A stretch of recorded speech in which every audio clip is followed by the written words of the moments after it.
All right, class, welcome to Chapter 6 of Medieval Europe.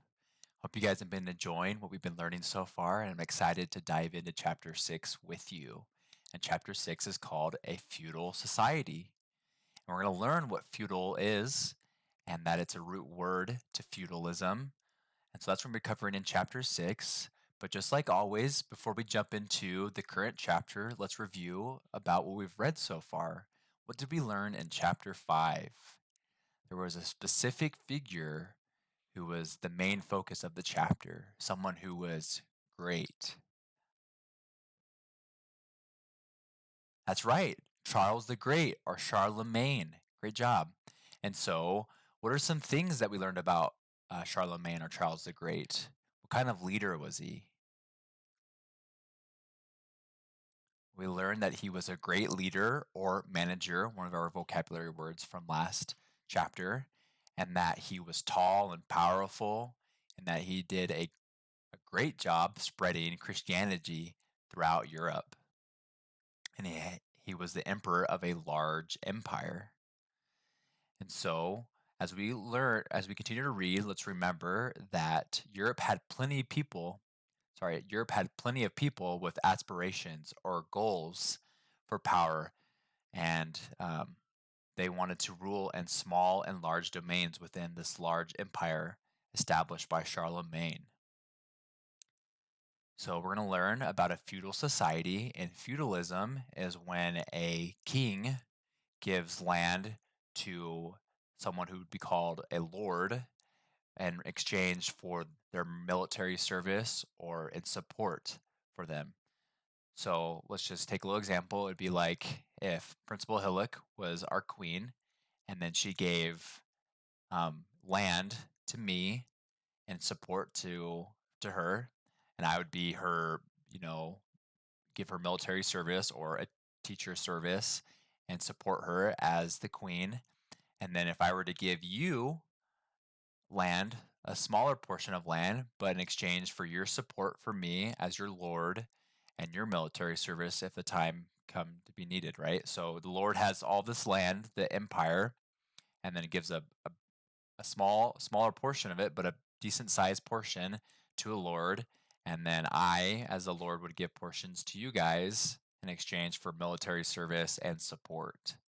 So that's a brief history or a brief explanation about feudalism, and we're going to learn more about that as we go through this chapter. And so, yeah, like I said, in this chapter, we'll learn more about how this system works and how it's functioned. So let's call attention to the big question. Because remember, each chapter you have to fill out chapter vocabulary words, and you also have to participate in the big discussion post, the big question, which is the discussion post. So our big question is, how did the feudal system hold people, communities, and kingdoms together? So how did this feudal system play a part in holding community and people and the kingdoms together? So as we read, let's look for answers to answer that question. So starting off, a new society. Who do you think is the most important person in your town or state? Who's the most important person in our town? Who's the most important person in our state? What do you think? Me, of course, right? Come on. No, just kidding. You. No. Maybe the mayor of a town or city, and then the governor of the state. So in every society, there are certain people who are more powerful and influential than others. In the Middle Ages, they didn't have elections the way modern democracies do today. The, the important people in the Middle Ages were those who controlled land. These were the kings, lords, and knights who fought for their kings. Therefore, the people close to the king, especially the nobility, were the ones who had the most important jobs. The system that developed around the most powerful people is called feudalism. And going back to our chapter title, a feudal society, and that's what we're learning about. So there were 4 vocabulary words right there. So let's break it down. A lord is a person with power and influence who controls land given to him by a king.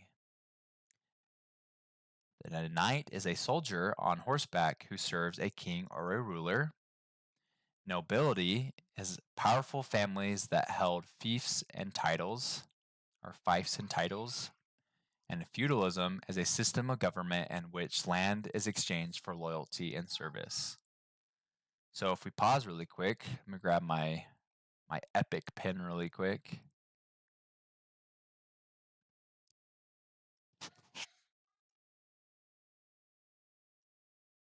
So we have the king who has controls the empire. And he would give land to the lords in exchange for their military service and support as their king.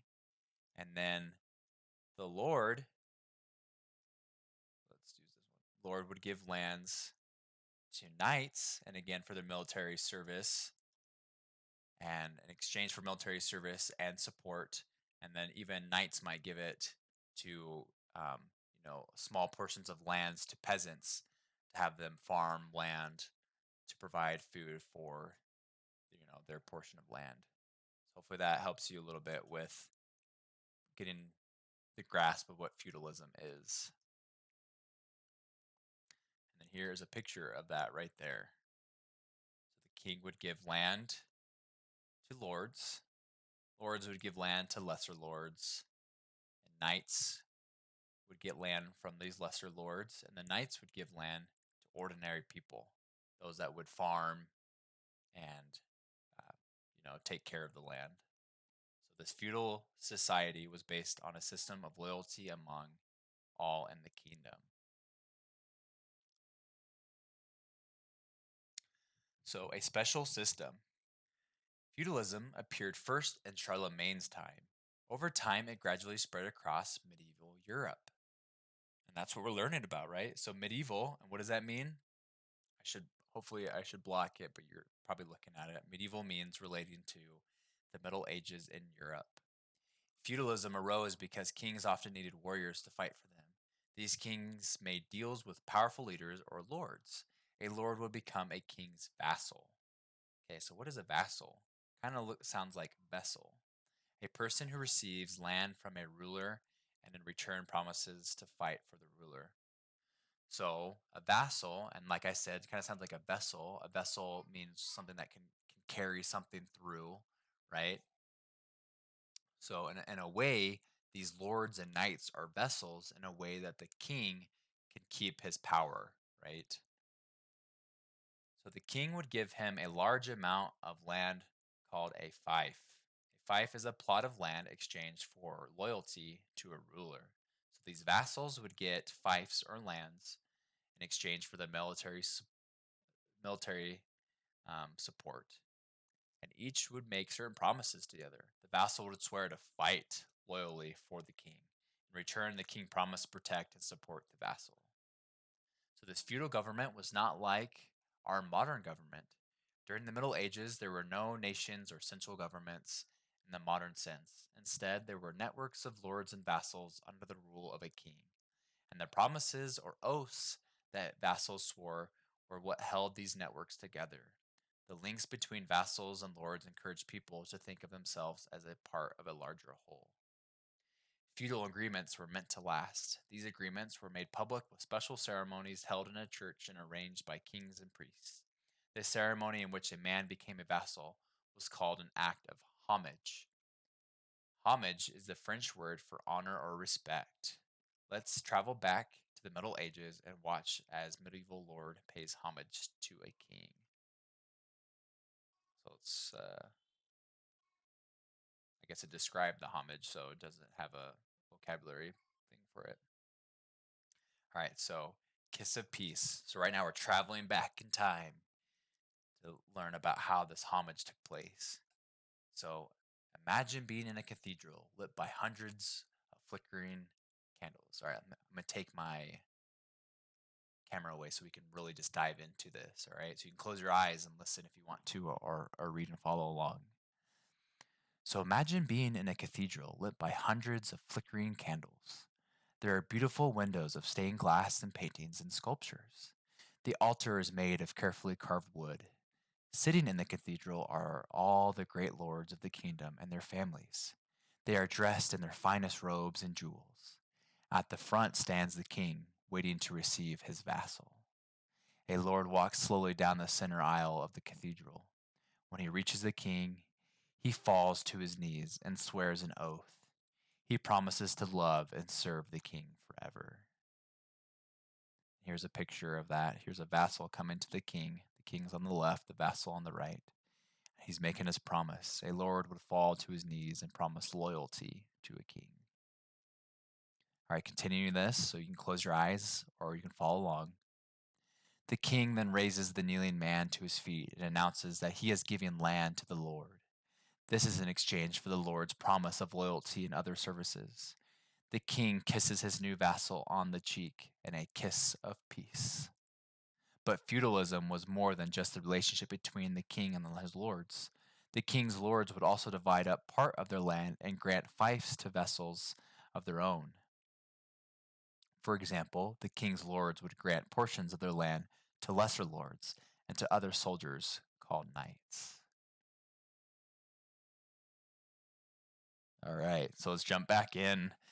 Hopefully that was a cool little imaginary or imagination section to kind of just put yourself back into what it would be like if you yourself were getting, the kiss of peace from the king and getting land in exchange for your service.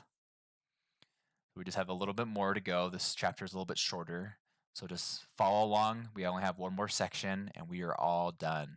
You guys have been doing awesome, and those that are watching this today on Friday, thank you for working hard this week. If you have any questions or need help with anything, please don't hesitate to reach out to me. I want to make sure that you guys are all being successful, and I want to make sure you guys are all grasping the material that we're covering. So the last section, a feudal government. Feudal loyalties held law and order in place within a kingdom, but there were few laws shared across different kingdoms. Individual lords made their own laws and enforced them in their own fiefs or land. The one law that extended across Europe was sacred oath of loyalty that a vassal took. If a vassal failed to serve his lord or betrayed his lord, he became an outlaw, shunned and persecuted by other lords. Over the years, these noble titles and arrangements were inherited. This means that they were handed down from father to son. For example, if a father were a duke, earl, baron, count, or marquis, his son might get that title when the father died. The families who held fiefs became the nobility of Central and Western Europe. As nobles, they had special privileges that other people did not have. In this book, we will continue to learn how feudalism in the Middle Ages provided a way for people to make a living. Feudalism also created a culture of knights, battles, and honor that is still remembered today. That's why we're learning about it. So let's scroll down and look at this last picture. It's like this king is knighting this lord or knight. He is, in exchange, giving his service and loyalty to the king. This is King Richard knighting his lords. All right, so that is chapter 7. And again, before we close, like to make sure you're prepared for the big question. And the big question was and is for chapter 7, how did the feudal system hold people, communities, and kingdoms together? So some key points that you should have are things about what did the king give to people and what were those people called? And what did those people give in exchange for what the king gave them? And then did these people or lords, I'll give you that hint, what do they do with their fiefs? All right. So those are some hints and key points that you should have in your answer to get full credit. But that is the lesson for today. Thanks so much for joining me, and I will see you guys in the next video. See ya.